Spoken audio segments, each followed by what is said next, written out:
Om Sahana Bhavatu Sahano Bhunaktu Sahaviryam Karavavahai Tejasvinavadhitamastu Mavid Vishavahai. Om Shanti Shanti. The personality chart. We discussed in the last class, it is important to not get self conscious, have that anxiety to reach somewhere in the spiritual path. We need to relax ourselves and understand what ought to be done and keep on doing what we believe is the right course of action. The methodology is being given, and the process is supposed to quieten the mind. We need to be in control of the mind, which means of our personality. So we need to first understand our personality, control our personality, guide our personality, get a clarity in what do we want to do in life. Why am I doing? What am I doing in life? That understanding is fundamental. And thereafter, whatever we do doesn't matter. That's a journey. For a simple reason, the nature of the mind is to be anxious, looking for result. And moment we become result oriented, we are out of the track because then we are going along with the mind. That's not the way to go about it.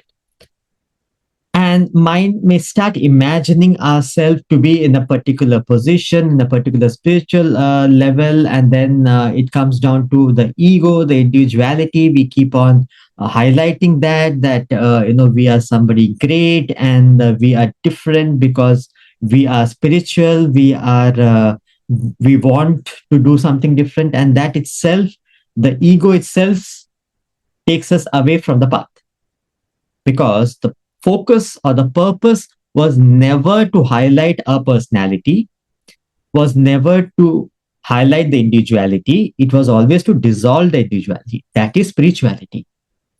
And in the process, the mind is supposed to become as calm, composed as possible. Then it supports the cause being the pursuit of the knowledge. At the end of the day, the finality is you go beyond knowledge. That's how it works. So, to reach that point of the mind, which is completely, perfectly in control, and then the next phase is, if you remember, we discussed earlier, we will be doing it in the following classes in the next section, where we talk about the Uparati, Dharana, Dhyana, and Moksha, which means Uparati is objectivity. When we are in the spiritual path, we become objective towards the world. Anything and everything can happen, good and bad can happen. You are in control of the personality, not getting influenced by the personality, not getting carried away by the external world. That is the first phase of growth. That's called Uparati, objectivity. Furthermore, when you keep on performing, living these higher values, we say karma, bhakti, jnana, karma at the level of the physical body, having the service oriented attitude, bhakti at the level of the mind, where you're having an understanding of the higher or the feeling towards the higher, and you direct your mind towards the higher. And jnana is understanding of what is permanent and what is impermanent in life. In other words, giving importance to what is permanent in life. This is karma, bhakti, jnana, leading you to uparati, which is the objectivity, detachment within your personality, leading further to dharana, a dhyana. So dharana is concentration, where the mind is able to be focused in whatever task you want to do, whatever activity you're doing. The mind is equanimous, is quiet, is in control. It goes where you want it to go. So it supports the cause. It supports what you are pursuing in the world. Dhyana takes the thought away from the world to the self. Dhyana is meditation. Dharana is concentration. So dhyana is single pointed meditation. The bottom line, there's a chapter on it, there's a chapter on Bhagavad Gita as well. It's important to understand you don't meditate to quieten the mind. Very, very important thought is useful to keep back of our mind. You don't meditate to quieten the mind. With a quietened mind, you meditate. In other words, there is a preparation required to be able to meditate on that higher, the single pointed thought, and you go beyond thoughts, that is moksha, self realization. So, this journey is this is the spiritual journey. Spirit plus matter is equal to human being.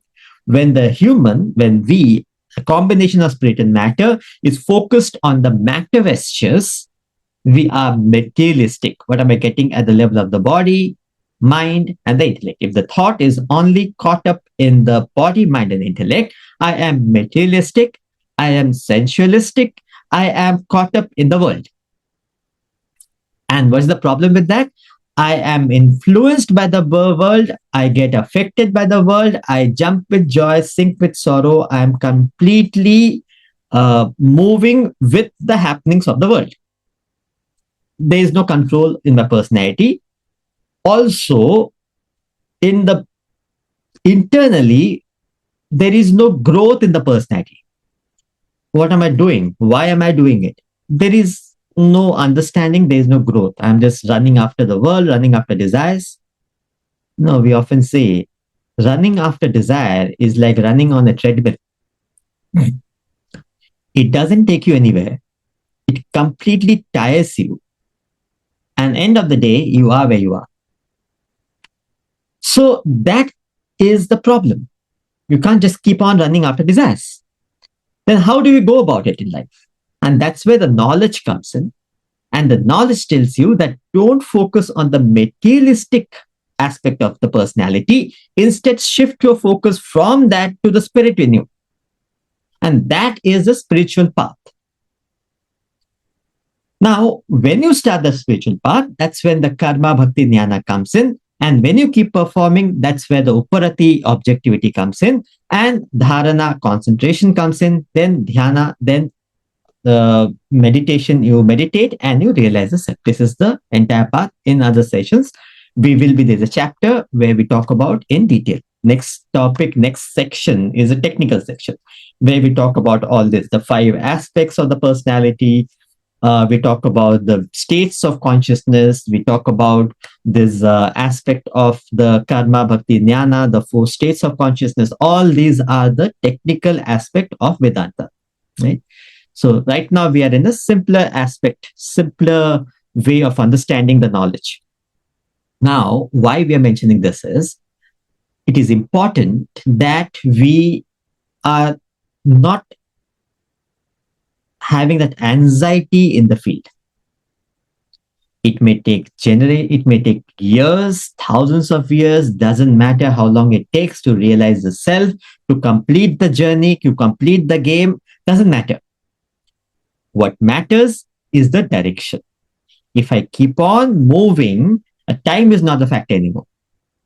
As long as I'm in the right direction, someday, somehow, I will reach the destination. So that absolute destination is the absolute goal, self-realization. We need to have relative destination, which is relative goal, which is higher ideal, working for society, community, world, humanity. We increase the area of identification. It is the same direction.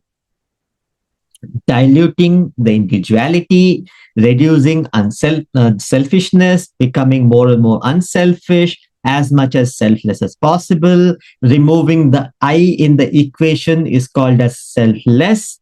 There is nothing to connect with that. There is no agenda, nobody to help, nobody not to help. Selfless is just performing what I need to do. Simple as that. And that attitude. So these all qualities are actually in the direction of perfection. Now, where does this personality chart come in? Is we may still need to understand what are the areas of our weakness. We can figure out, okay, these areas we are doing good, but these areas it's not working out. So the chart gives you a perspective based on the three gunas, sattva, rajas, tamas. So these are the three gunas, the mental temperaments which we all have. We all are the combination of sattva, grade A, rajas, grade B, tamas, grade C, quality of the mind. Now, somebody can be, so what is grade A? A state of the mind which is poised, equanimous, matured, in control, balanced. Anything and everything can happen. It is not distracted. It is not perturbed. That quality of the mind is called Satvik mind. The Rajasik mind is rushing, hurrying, worrying. That nature of the mind which is trying to find fault, is trying to make commit mistakes without any recognizing the mistakes. That is a Rajasik mind. And a Tamasik mind don't care. Recently, we had it's still in the news. A person was killed because of one girl didn't want to marry the boy. So the simple solution is just kill the boy. There's no point of discussion. There's no point of convincing anybody. It's simple. I just read in the news. She said that, it is too difficult to explain things to my parents and to their parents. It's complicated. Simple. Just kill the fellow. Just be done with it. What makes one do it? Tamasik mind. No understanding of the consequence of action. You can't say it's childish.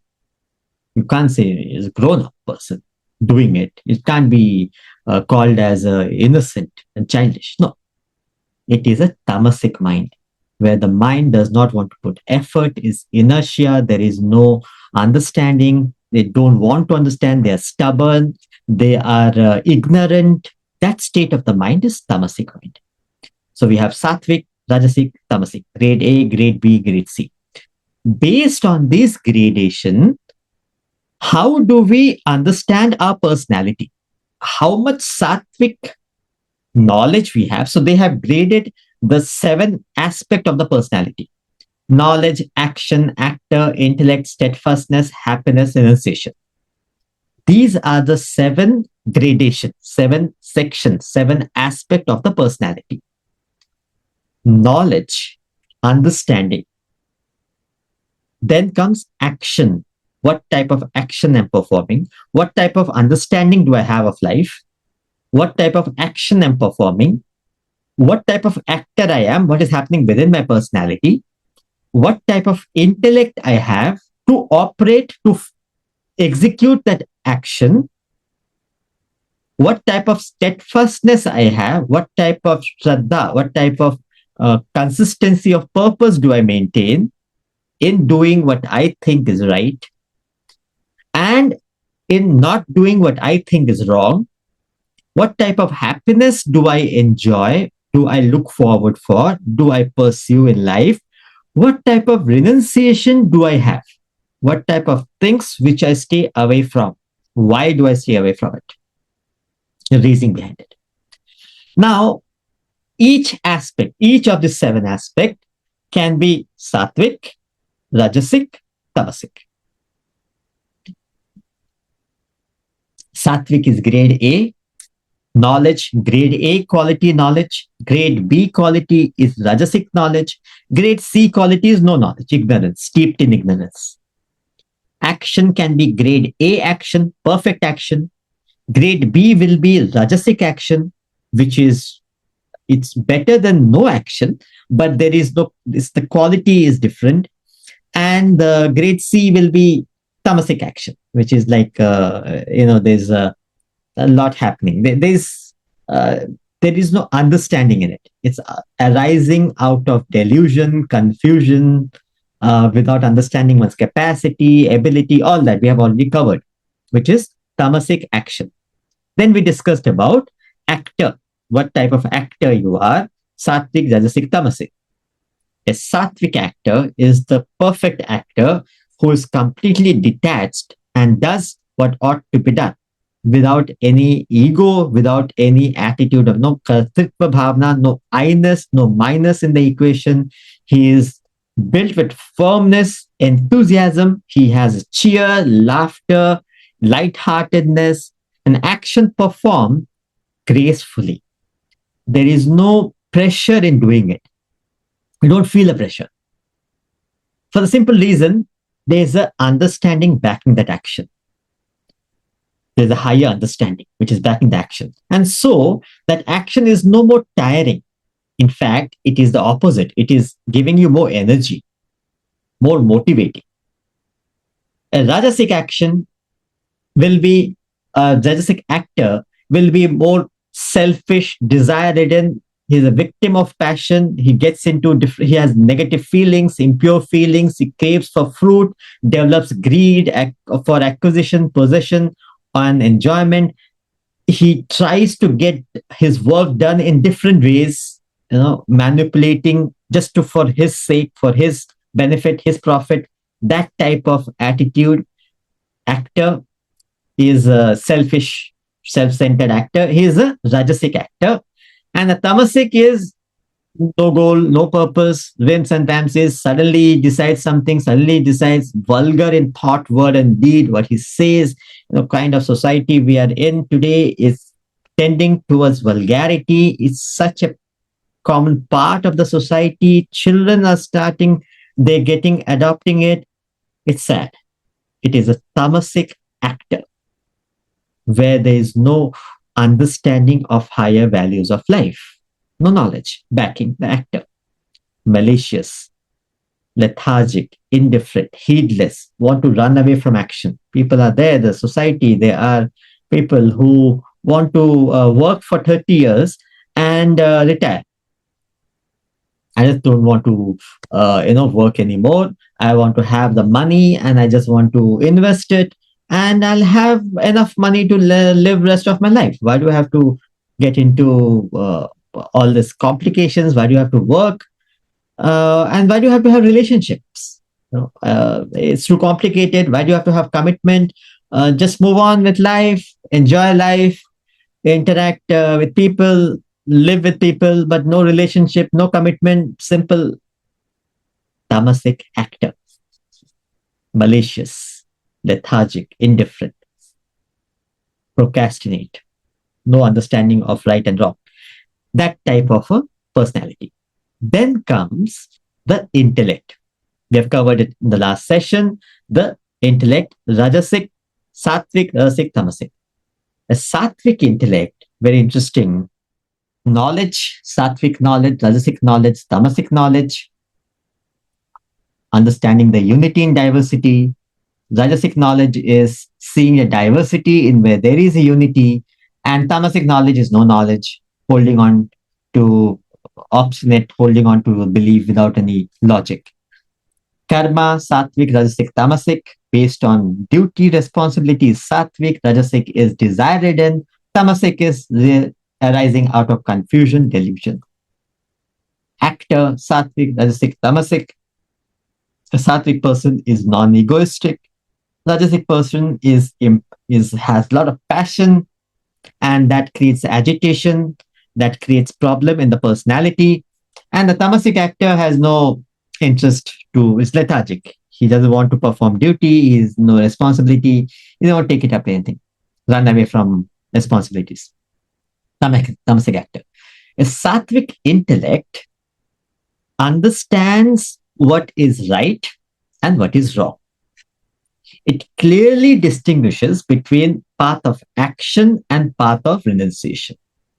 Why should I do? What should I do? Why this is right? Why this is wrong? What ought to be done? What ought not to be done? What is to be feared and what is not to be feared? What will lead me to bondage? What will lead me to liberation? He has a complete, clear understanding. That is a Sattvic intellect. A Rajasic intellect he understands wrongly dharma as adharma. So he doesn't understand clearly what is right, what is wrong. So he will be in a doubting phase where he says he does adharmic activity with the belief that it's okay. It is, because people are negative, people are corrupt in the world. So I am doing corrupt. I am being corrupt in the society. So what's wrong in that? So there is no understanding, clarity of it, but they are performing adharmic activity and they believe adharmic activity is the right way of doing it, and they don't understand the clear difference between dharma and adharma. Okay. What ought to be done, what ought not to be done. What is to be feared, what is not to be feared. Going to a place of worship, a temple or a church or a mosque, fearful for people. Going to a club, it's okay. Nothing to be worried. It's all, it's fine. People fear things which is beneficial. People are afraid of things which is beneficial. People quote things which is negative, impacting the personality. Satsang, say, right? Good company. We quote bad company, negativities in society, negative stimuli from the society, and we avoid good company, good thoughts, good values. We don't want to talk about it. Please, I don't want to be known that I follow Vedanta. Please, I don't want to mention to my friends, my colleagues, my family. What's wrong? You're not doing anything illegal. You're not doing anything corrupt. You're not trying to hurt anyone. You're thinking of developing yourself, being a better human being. What's wrong in that? Why can't I talk about it? If I'm okay to talk about something which is I'm indulging, how many dresses I'm having, how much indulgence I'm doing, where all cafe I'm going, I'm okay to talk about that. What all food I'm having, I'm okay to talk about that. What's wrong in talking about pursuing Vedanta, the knowledge? Afraid, scared. What will people think about me? Because in the society, if they know that you pursue something higher, they will mock you. They will have a difference in opinion about you, and which you have value for. You care for. You have value for what other people thinks. Here's a knowledge which teaches us about our personality. More we know our personality, more we know ourselves, less we are dependent on others' opinion about me. I see you have spent most of the time, the maximum amount of time you have spent with yourself. How can you depend on other people who don't even know you? It's ridiculous. Why do we do that? Rajasik intellect. And Tamasik intellect, they are the highest, the best, regards unrighteous as righteous. They are so fanatic and they are so strong holding their views that whatever is unrighteous, tell me any activity they do is all in a, manipulative, try to save 1 rupee, 2 rupee, tax in way, I don't want to pay, I don't want to have, people know what I have, I want to cover it up, black money, white money, all this method of working is Tamasik intellect. Interesting, we discussed in the last class the difference between Tamasik and Rajasik. In the case of a Rajasik intellect, there is a scope of development, growth. Some avenue is there, he is doubtful. So a higher intellect, a higher knowledge can protect the person, help the person. But in the case of the negative, the Tamasik intellect, he's so firm, he's so adamant, he's so holding on to his views, he's so holding on to a negative view without any logic, any understanding, you can't help the person. And that leads to self-destruction. The Tamasik intellect They perform negative action. They face the consequence of negative action. In spite of facing consequence, they don't recognize the reason why it's going on, and they lead to self-destruction, completely destroying themselves. Their own actions destroy themselves. Tamasik. We'll move on to steadfastness. We have three qualities to complete for today. Now, steadfastness, Dhriti, is that ability to be consistent in consistency of purpose, basically. Be consistent in whatever you're doing, whatever you believe in. Now, Satvik, Rajasik, Tamasik. Sattvic steadfastness is the unswerving consistency one maintains in the pursuit of the supreme goal of self-realization. The firmness in restraining the activities of the body, mind, and intellect to steer clear of worldly entanglement and channelizing all efforts to attain spiritual enlightenment. Sattvic steadfastness is that unswerving steadfastness, consistency in maintaining the pursuit of the goal of self-realization. No compromise. Is this taking me to the higher? I pursue it. If it is not, I don't. When the Ramayana war was over, Lord Hanuman was being felicitated and given jewels and all gifts. He had a habit of picking it up and putting in the ear. If it did not say Ram, it threw it away. So whatever he was given, he will pick it up, put it in the ear. It doesn't say Ram, he threw it away. It can be gold, it can be diamond, it can be jewels, it can be anything. That's how he conducted himself. The significance is that unswerving steadfastness, consistency in maintaining the pursuit of the goal. And the highest goal being the state of self-realization, comes through the understanding that we are confined, we are bound. From the day one, we are bound in the world. When moment we feel that limitation, the bondage, comes the thought of liberation. Thereafter, there is no other interest. And that is, we're talking about, is Sattvic steadfastness. Ramakrishna Paramahamsa had a very beautiful example to explain this concept. Imagine a person submerged under the water. What will be his interest? You give him kingdom under the water. You give him name, fame, riches, wealth, everything under the water.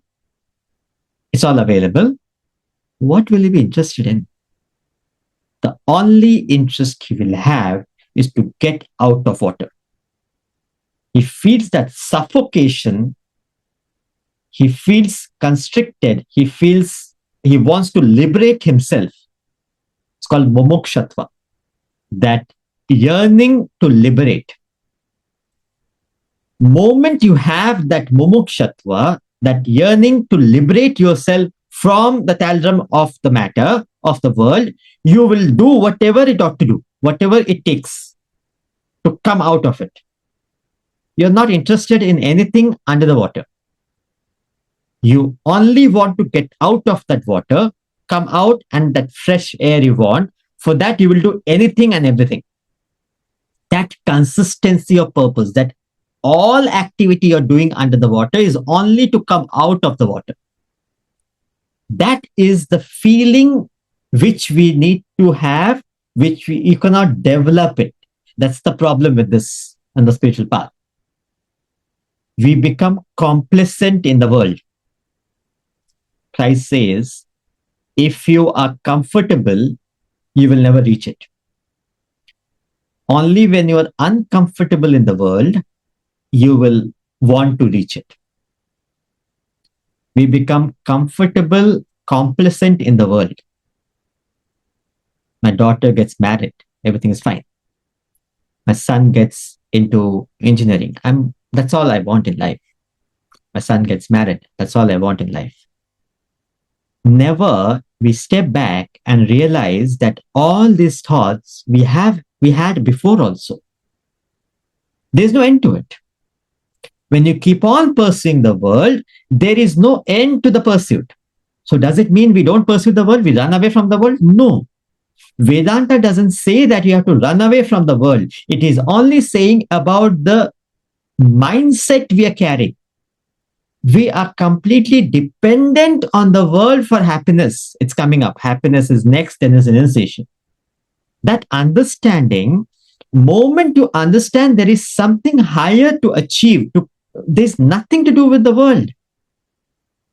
Automatically, all the pursuit will be towards it. You are very much functioning, you're very much acting, you're doing what ought to be done, but in and through, the focus is on how can this action make me better. You don't want anything from the action because you know whatever the action can give is not permanent, it's passing. But through action, you reach perfection. That is the goal. Perfection as a human being. So the steadfastness, the Satvik steadfastness is that you keep on pursuing it. There is no compromise.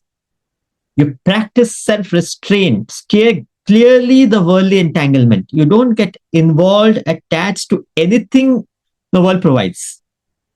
It's a very high state of being. Requires a very high state of understanding, firmness in understanding. That keeps the Dhriti going. But the fact remains, to reach the destination, you need to have the Satvik steadfastness. Unless and until you have that, you cannot reach it.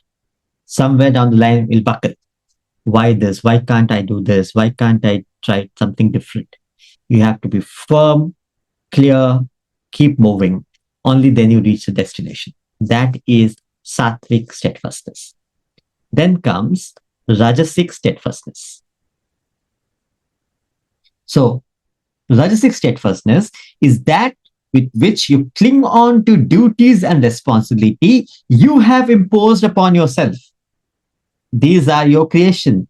They need not lord over you. Not realizing this, you turn pale at the thought of duty and responsibility and get into a fever of doing. That is Rajasik. In Rajasik steadfastness, he is also doing things. He is consistent in doing whatever he is doing, but his focus is into the world.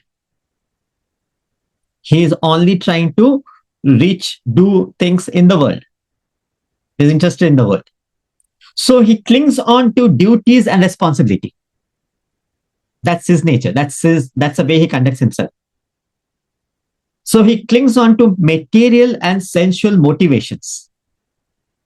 His mind remains preoccupied with acquisition and enjoyment. We come to the next point of Rajasik renunciation. So we believe that it has to be done. Oh my God, I have to take care of my family, my children. Without me, nothing can happen. They can't even survive. They can't function. I have to take care of them. Nothing else is possible. I cling on to duty responsibility, believing I alone have to protect, take care. And that becomes a Frankenstein, a pressure I feel because if I have to do it. I alone can do it. If I don't do it, will not be done. No. So I don't realize the bigger picture. The world existed without me. World will exist without me. Fact of life. So does it mean we don't perform duties, obligations? No, that is not what it is saying. What Vedanta says, perform whatever ought to be done, but it should not pressurize you. You should not feel that pressure. You should do it as a duty, whatever ought to be done, no expectation out of it. Whatever you ought to do, you perform, best of your ability, no prefix, no suffix in action. That attitude in life is Rajasik, here in the sense of holding on to duty responsibility is the Rajasik steadfastness. When you have the right understanding of duty responsibility, that is Satvik steadfastness. The second point he says, also every human being is constantly driven by two motivations in life: to acquire wealth and to enjoy what he has acquired. For this, the purpose, he develops attachment to his work and anxiety for the fruit thereof. Consistency with which he works in this manner is again Rajasic. So, two motivations driving human being: acquisition and enjoyment. You want to acquire from the world, you want to enjoy the world. Now, the attitude is the whole focus is on gaining as much world as possible, consuming as much world as possible, and enjoying the world. What's wrong in that? The problem is that the world cannot give you that satisfaction.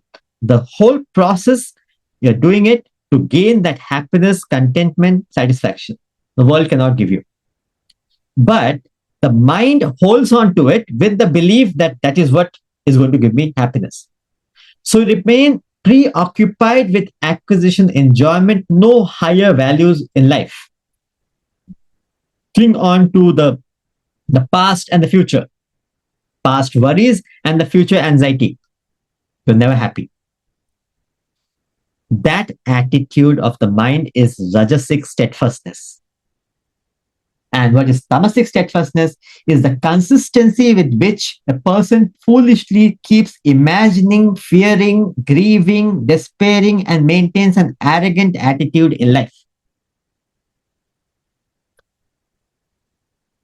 The Tamasic nature is imagination.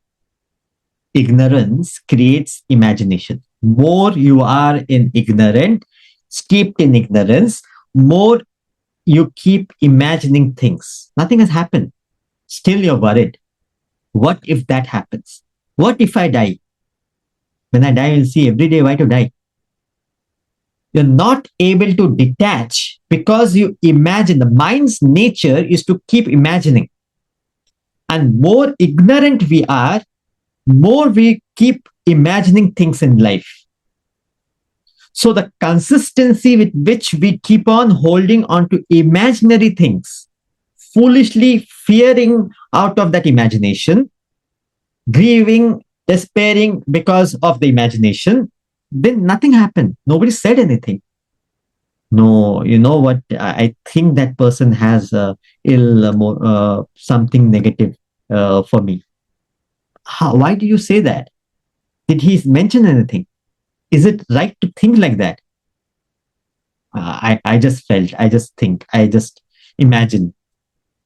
That kind of, and holding on to that idea. You want to prove others also that is how the person is. He's very negative. He's very manipulative.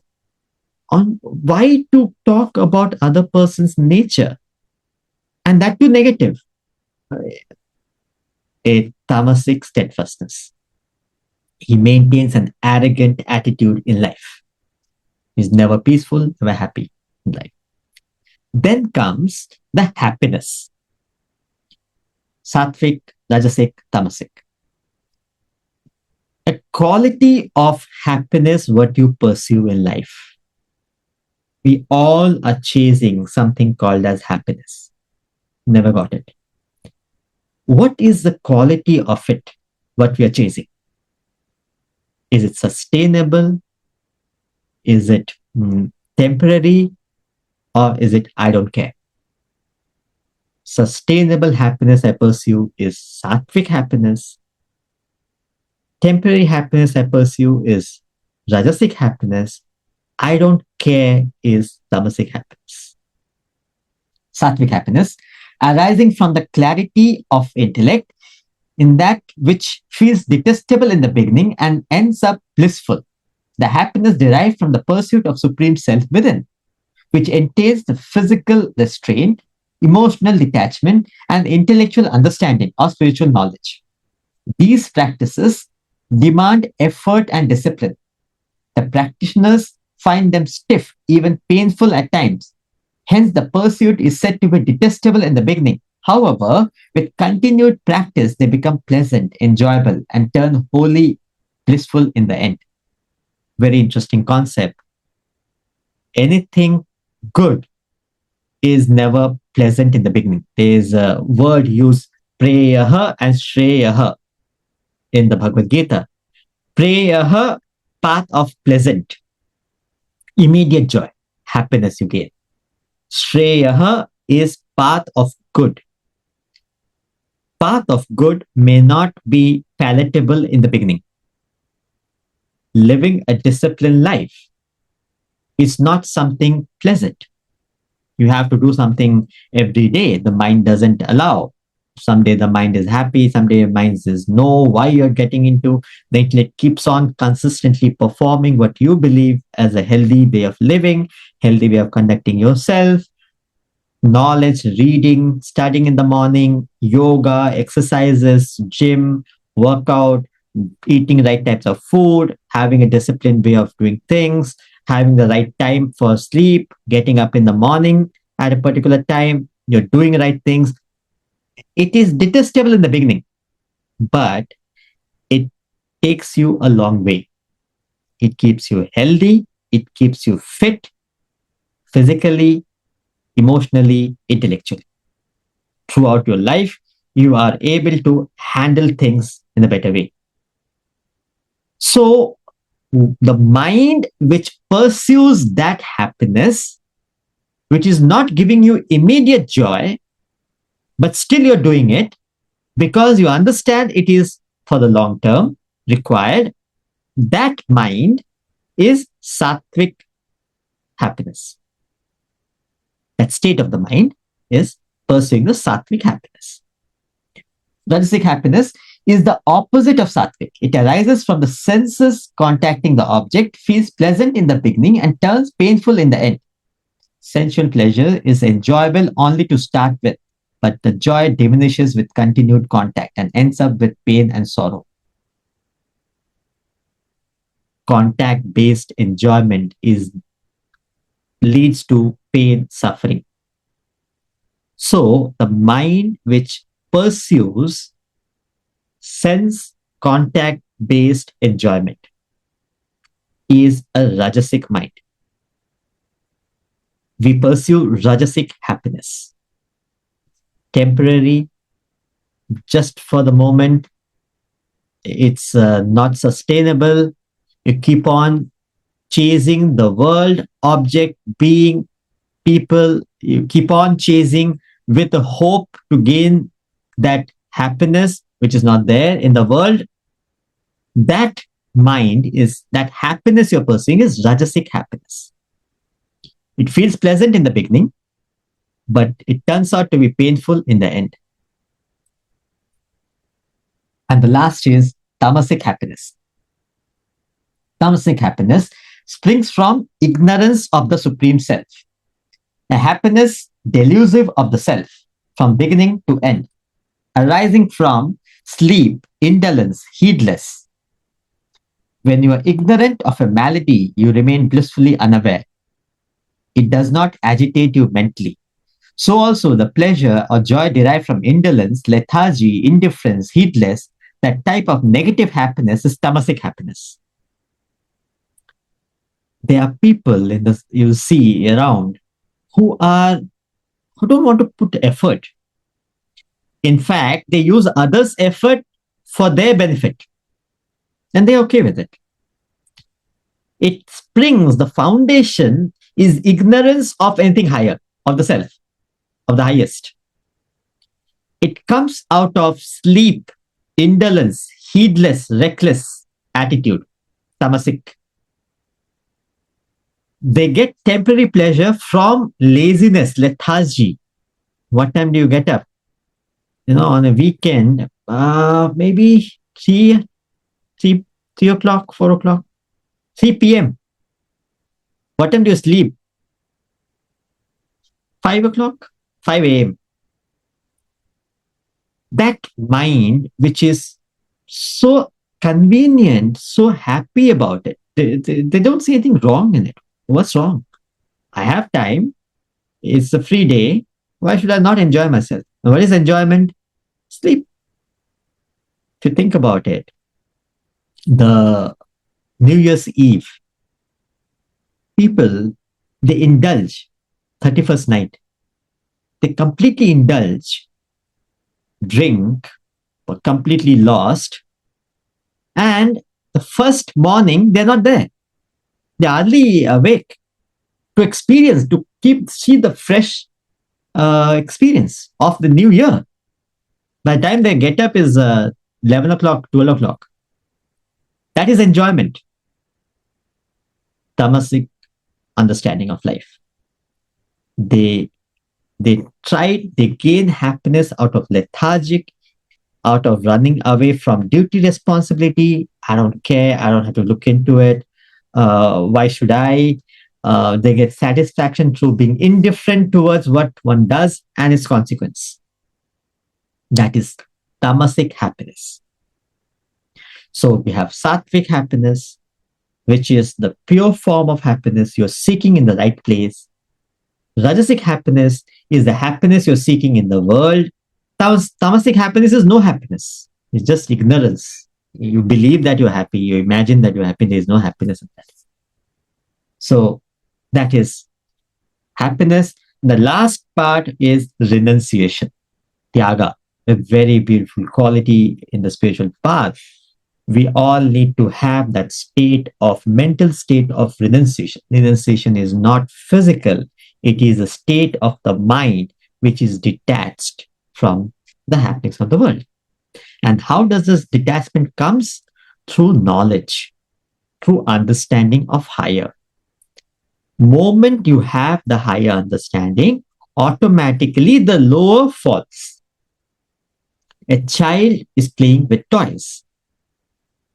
Now, if I go to the child and take the toy, it can't give it up. It can't give it. It's attached to it. It's happy because of the toy. Anything happening to the toy happens to the child. The toy breaks, the child breaks. It's completely dependent on the toy. Now, I give him a tricycle. Starts riding the cycle. The toys are there, but the value for the toys have changed. So it renounced the toys as it were. Mentally renounced the toys.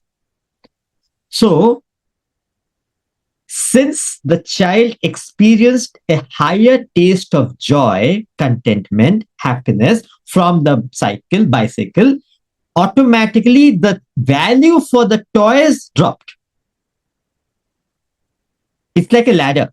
When you go to the higher rung of the ladder, the lower falls away. That's growth. That's how you progress. But it has to be firm. You have to be firm on the higher, and you release the lower rung, and then you move to the higher. And that is how we progress. That is called renunciation, tyaga. Now, what is sattvic renunciation?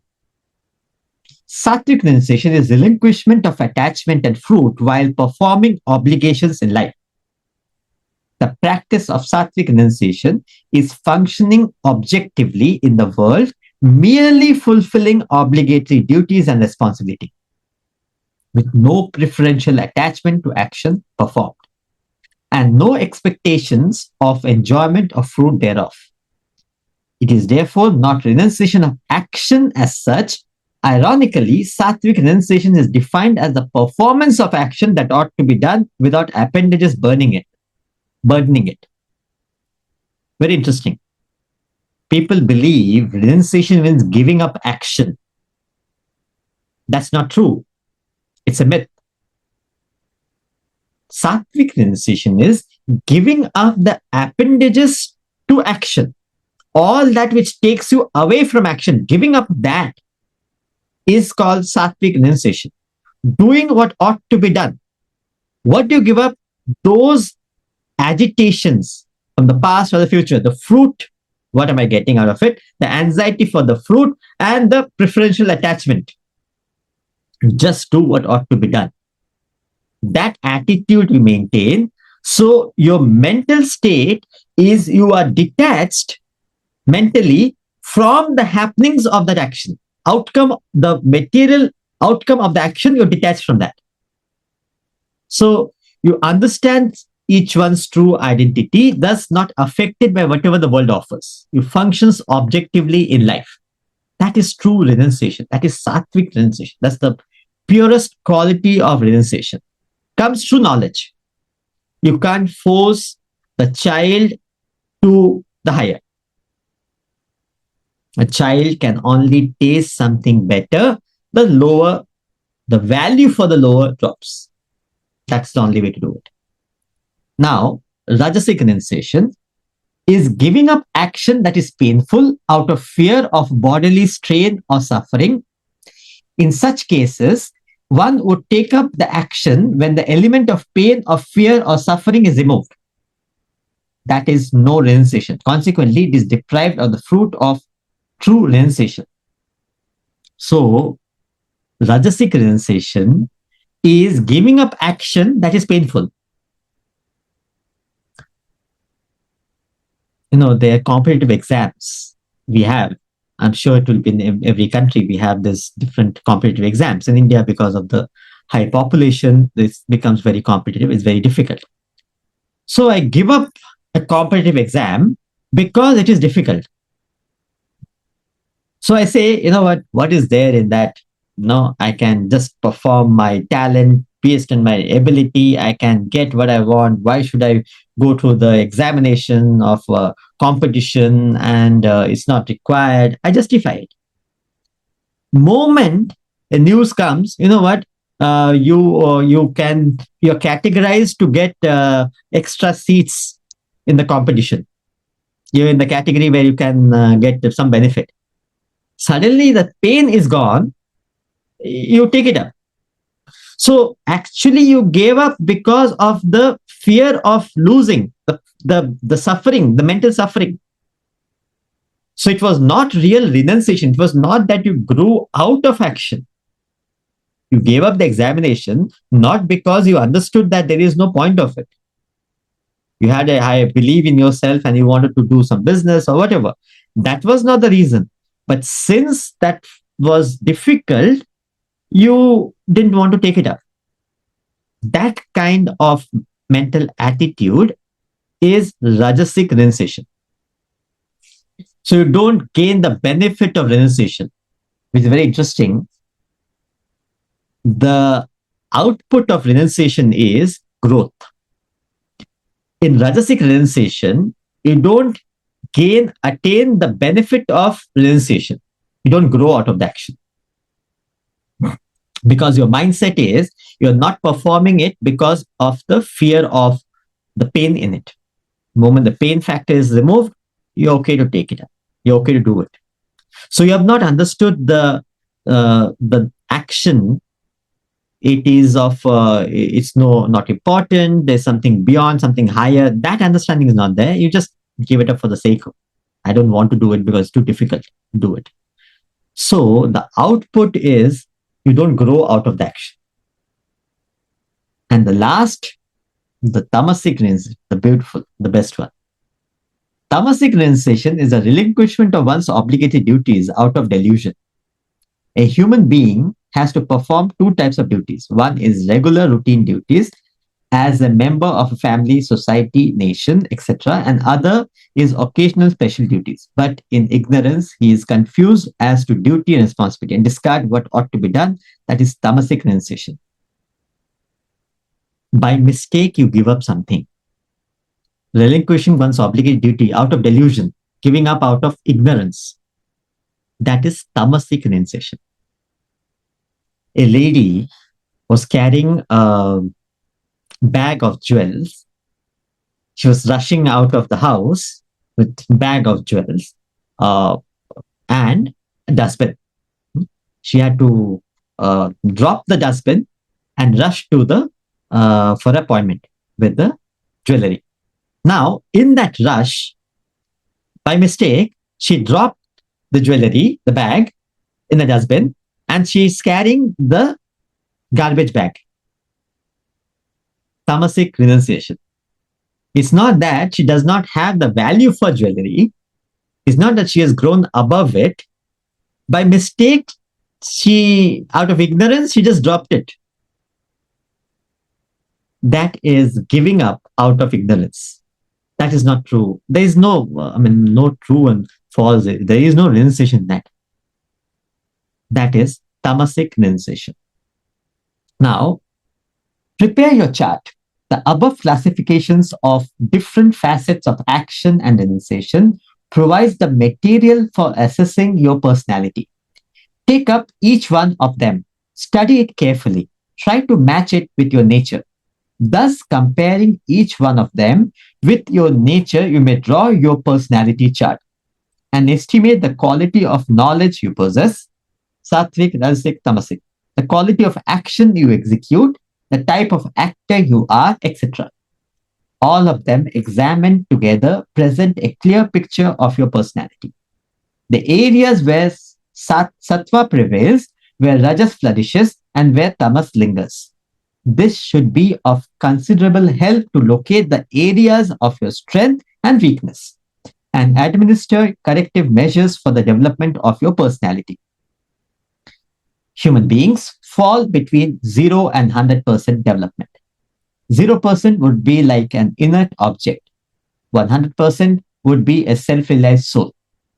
Hence, the entire range of people fall between the two extremities. It becomes rather difficult, if not impossible, to clearly define one's personality. The personality chart would therefore serve as a yardstick to measure your spiritual status and program your evolution. So, these aspects of the personality we need to categorize based on the chart. So we have knowledge, action, actor, intellect, steadfastness, happiness, renunciation. These are the categories, the 7 categories. How much Satvik, Rajasik, Tamasik. So we compare and understand our nature and we categorize it. I mentioned about the website. So this is the website which we did see last time. This, I'll send a link as well. Now, this website, you can just put your categories, the numbers. This is 1 to 10. Okay. So let's say you have how much, so there's a, below you see the aspects to be considered. And based on that, you consider how much of unity you see in the diversity. Out of 100 actions, how many of the actions do you see that you're able to see some oneness, some constant in all the aspects of the personality, of the others, of the society, of things. So let's say you are, this is 30%. Rajas, how much Rajas you have? Let's say 40%, and then Tamas, 3. The count should be 10. Okay. And the same goes in the rest of it. So let's say it's 4, it's 3, and it's 3. Then it is how the actor, the quality of the actor you are. How much doership do you have? So you are better, you are 4. Rajas, there is there, which is like 4. Then you have Tamas, 2. Intellect, sharpness, how much do you have? Let's say you have 3. Then you have Rajas, which is, let's say, 4. Then you have 3, which is Tamas. Steadfastness, how much do you have? How much consistent you are in performing what you believe in, and it is taking you towards the higher. So let's say you are in the 30%, Rajas, you are in 4, and Tamas is 3. Again, happiness, what type of happiness do you enjoy? What type of happiness do you pursue? Let's say the quality of happiness you pursue is something which is more permanent. You're not running after something petty. Then let's say you're 40% and 30%, and Tamas is 30%. Renunciation. What type of renunciation do you have? Do you carry with you? Let's say you have 30%, this is 40, and then it is 3. Then you say, reveal the chart. This is your quality, right? Where you see these are the areas. So this is sattva, rajas, and tamas. So you see, rajas, there is knowledge, you need to bring it. So 3, wherever is higher tamas, so the concept is move from tamas to rajas to sattva. So wherever you see this knowledge has to come from 3 to 4. More, you have to reduce the tamas, increase the rajas, increase the sattva. Right? That's the logic. So then based on that, you get an understanding. What is your personality? So you have 34% sattva, 37% rajas, and 29% tamas. So you have to move wherever you have tamas, you have to give knowledge, understanding, you have to start acting, start functioning, cut off your negative past belief system, question your belief system, base it on understanding, logic. Rajas, where you get agitated, too hyper, too disturbed, too involved, cut it off with knowledge, instill more understanding of it. And rajas, wherever you are able to be poised, continue with that. That is how you maintain that sattva. So that gives you the personality. Okay. So this will give you a fair understanding of where do we stand and the direction going forward. Going forward is reducing the tamas in the personality, shift it to rajas and sattva. So it's interesting portion of the personality chart, which is useful to have it for our reference. In the next class, we will take up the next section, practical Vedanta. So this, you can prepare your chart, and for your reference, you can keep it and have an understanding of yourself. Thank you so much.